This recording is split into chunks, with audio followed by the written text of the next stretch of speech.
Guys अस्सलाम वालेकुम। आप लोग कैसे हो? शायद अच्छे होंगे। आज मैं एक और नए वीडियो के साथ आया हूँ। इस वीडियो का टाइटल है यहूदी, ईसाई और मुसलमानों के रोज़े में क्या अंतर है। तो वीडियो को लास्ट तक देखिए और चैनल को लाइक, कमेंट, शेयर, सब्सक्राइब कीजिए ताकि आप लोगों को नए नए और वीडियो मिल सके। तो वीडियो को स्टार्ट करते हैं।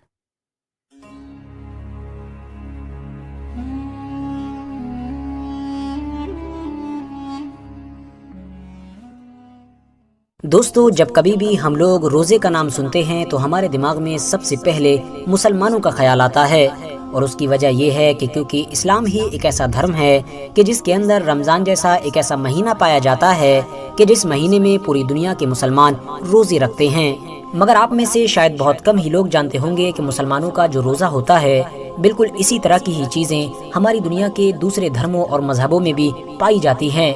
या फिर ये कहिए कि रोज़े जैसी चीज़ें हमारी दुनिया के लगभग हर इलाके में पाई जाती हैं। बस फ़र्क ये है कि उनको अलग अलग इलाकों या फिर ये कहिए कि अलग अलग धर्मों में अलग अलग नामों के साथ जाना जाता है और इनको फॉलो करने का तरीका और इसके रूल्स भी अलग होते हैं। दोस्तों, अगर आप लोग ऐतिहासिक किताबों के पन्नों को पलटने की कोशिश करोगे तो आपको ये पता चलेगा कि सिर्फ आज के दौर में ही नहीं बल्कि रोज़े जैसी चीज़ हमारी दुनिया में हज़ारों साल से पाई जाती थी। चाहे बात बाबुली तहजीब की हो, मिस्री तहजीब की हो, यूनानी तहजीब की हो या फिर हिंदुस्तानी तहजीब की हो, इन सभी में ही रोज़े का तसव्वुर किसी न किसी सूरत में पहले से ही पाया जाता था। बात करें अगर यहूदी धर्म की तो इनके यहाँ भी रोज़े जैसी चीज़ शुरू से ही पाई जाती थी। बनी इसराइल के ऊपर आशूरे के दिन का रोज़ा ज़रूरी किया गया था। यही वजह है कि आज भी ज़्यादातर यहूदी आशूरे के दिन का रोज़ा रखते हैं। आपको बताते चलें कि इनका रोज़ा मुसलमानों से लंबा होता है क्योंकि ये लोग अपने रोज़े को सूरज डूबने से शुरू करते हैं जो अगले दिन रात शुरू होने के वक्त ख़त्म होता है और इस हिसाब से इनका ये रोज़ा लगभग 25 घंटे का हो जाता है। इस रोज़े में यहूदी लोग खाने पीने के साथ साथ जिस्मानी ताल्लुकात यानी सेक्स से भी दूर रहते हैं। इसके अलावा भी ये लोग चमड़े के जूतों के साथ साथ और भी हद से ज़्यादा आरामदायक चीज़ों से दूरी बनाकर रखते हैं। ये लोग अपने रोज़े का ज़्यादातर वक्त इबादत गाहों में गुजारते हैं, तौबा करते रहते हैं और अपनी सबसे मुक़द्दस किताब यानी तौरात की तिलावत करते रहते हैं। तौरात की ही कुछ रिवायतों से ये बात क्लियर होती है कि बनी इसराइल के ऊपर 7वें महीने की 10 तारीख को रोज़ा ज़रूरी किया गया था और ये कहा गया था कि तुम में से जो भी इस दिन का रोज़ा नहीं रखेगा तो वो अपनी कौम से अलग हो जाएगा। तौरात की ही रिवायतों से ये बात पता चलती है कि जब हज़रत मूसा अलैहिस्सलाम कोहे तूर पर गए थे और 40 दिन तक वहाँ पर रुके थे तो लगातार 40 दिन तक हज़रत मूसा अलैहिस्सलाम ने रोज़े रखे थे। और तौरात से ही ये बात भी क्लियर होती है कि बनी इसराइल के नबी यानी हज़रत दानियाल अलैहिस्सलाम ने भी 3 हफ्तों तक रोज़े रखे थे। इसके अलावा हज़रत इलियास अलैहिस्सलाम के 40 दिन तक रोज़े रखने की रिवायतें भी तौरात के अंदर मौजूद हैं। यही वजह है कि आज भी यहूदियों में बहुत सारे लोग इस दिन का रोज़ा रखते हैं। दोस्तों, इन तमाम चीज़ों के अलावा भी कुछ खास मौक़ों पर यहूदियों के यहाँ रोज़े रखने का रिवाज पाया जाता है। जब कभी भी हमारी दुनिया में किसी तरह की कोई आसमानी मुसीबत आती है, मिसाल के तौर पर बारिश नहीं होती है कि जिसकी वजह से कहत पड़ जाता है, तब भी यहूदी लोग रोज़ा रखना ज़रूरी समझते हैं। इसके अलावा यहूदी कम्युनिटी में अपने बुजुर्गों की वफ़ात के दिन यानी डेथ एनिवर्सरी पर भी रोज़ा रखने को पसंद किया जाता है। यही वजह है कि यहूदी लोग हज़रत मूसा अलैहिस्सलाम के साथ साथ अपने कुछ और ख़ास बुजुर्गों के वफ़ात के दिन पर रोज़ा रखते हैं। यहूदियों की तरह ही ईसाइयों में भी रोज़े का कॉन्सेप्ट पाया जाता है। इंजील से ये बात क्लियर होती है कि हज़रत ईसा अलैहिस्सलाम ने 40 दिन और 40 रात तक रोज़ा रखा था। साथ ही साथ हज़रत ईसा अलैहिस्सलाम ने अपने हवारियों को भी रोज़ा रखने की नसीहत दी थी।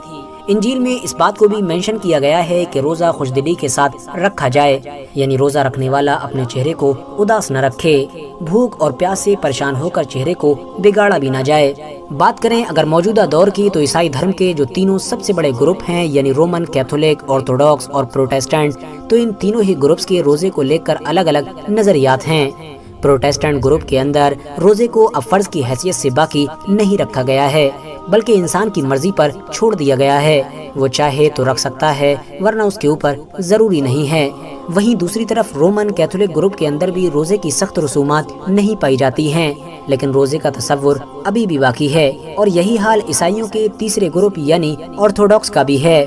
लेकिन फिर भी अभी भी रोमन कैथोलिक ग्रुप के अंदर ऐश वेंसडे और गुड फ्राइडे जैसे दिनों पर रोजा रखने का ट्रेंड पाया जाता है। दोस्तों, मुस्लिमों, यहूदियों और ईसाइयों की तरह ही हिंदू धर्म में भी रोजे जैसी एक्टिविटी पाई जाती है, जिसको व्रत के नाम से जाना जाता है। लेकिन जाहिर है हिंदुओं का ये व्रत नाम के साथ साथ रूल्स और पीरियड में भी दूसरे धर्मों के रोजों से बिल्कुल अलग है। हिंदू धर्म में कुछ व्रत तो ऐसे होते हैं कि जिनमें पानी, दूध और फल जैसी चीजें खाने की इजाजत होती है, जबकि कुछ ऐसे होते हैं कि जिनमें इन चीजों की इजाजत भी नहीं होती है। आपको बताते चलें कि हिंदू धर्म में व्रत की ये परंपरा सैकड़ों सालों से है, और दूसरे धर्मों की तरह हिंदू धर्म में भी साल में कुछ ऐसी फिक्स डेट होती हैं कि जिनमें हिंदुओं की तरफ से व्रत रखे जाते हैं। इसके अलावा हिंदू धर्म की औरतें अपने पति यानी हस्बैंड की लंबी उम्र की प्रार्थना के लिए भी व्रत रखती हैं। हिंदू धर्म के अलावा भारत देश में पाए जाने वाले और भी धर्मों में इस जैसी परंपराएं पाई जाती हैं। फिलहाल दोस्तों, आज की अपनी वीडियो को हम यहीं पर खत्म करते हैं। वीडियो पसंद आने पर न सिर्फ वीडियो को लाइक करें बल्कि अपने फ्रेंड्स के साथ भी जरूर शेयर करें, और इसी तरह की नॉलेजेबल और हिस्टोरिकल वीडियोस हमेशा देखने के लिए हमारे इस चैनल को सब्सक्राइब करके साथ ही में बेल आइकन को भी प्रेस कर दें। यह वीडियो हमको बहुत अच्छा लगा। वीडियो में व्रत के मेरे बारे में बताया, तो ये जो रोज़ा के बारे में बताया तो यहूदी में है, मुसलमान में भी है और ईसाइयों में भी है। तो ये बहुत अच्छा चीज़ है रोज़ा रखना। तो आप लोगों को कैसा लगी ये video? Like, comment, share, subscribe कीजिए। तो आज का वीडियो इतना ही। नेक्स्ट टाइम मिलते हैं।